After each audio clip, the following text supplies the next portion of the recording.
জানজাবিল কি আইনান এমন এক ঝর্ণা ইয়াশরাবু ফিহা সেখান থেকে আইনান ফিহা তুসাম্মা সালসাবিলা সেই ঝর্ণার নামটা সালসাবিল হিসাবে সারা জান্নাতবাসী চিনবে এক নামে সুবহানাল্লাহ।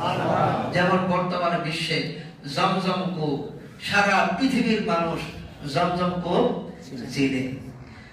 জমজম কূপ ওখানে যায় মনে করে যে জমজম কূপ মনে হয় দেখা যায়, আসলে জমজম কূপ কিন্তু এটা মাটির নিচে, ঠিক না? ওখান থেকে মোটর লাগায় রাখছে, তবে ওটা উপরে ঢালাই আছে, কূপটা এখনো আছে, উপরে ঢালাই করে দিয়েছে, কারণ মানুষ বেশি, এখন ওটা তওয়াফের সময়টা মাঝখানে বাধা হবে। তো এই বিশ্বময় পরিচিতি জমজম কূপের পানি, পৃথিবীর যে কোনো জায়গার পানি এরকম বোতলের মধ্যে রাখলে সেই পানিটা নষ্ট হয়। এমনকি এই আমাদের আশপাশের এলাকার এমন পানি আছে যে 2 ঘন্টা পরেই পানিটা লাল হয়ে যায় আয়রনের কারণে।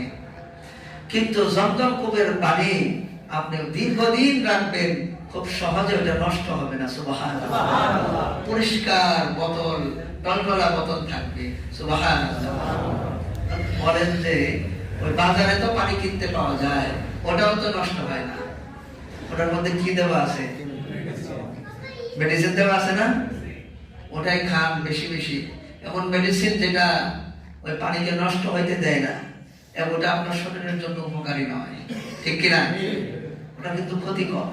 কিনা পানি সবার জন্য ভালো নয়।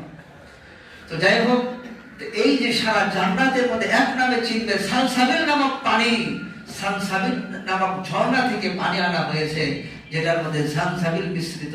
ওই পানি খাওয়ার জন্য এইরকম মানুষ, ওই জান্নাতের মানুষরা এরকম পাগল করা থাকবে, দেখলেই বলবে যে আমাকে একটু দাও। সুবহানাল্লাহ।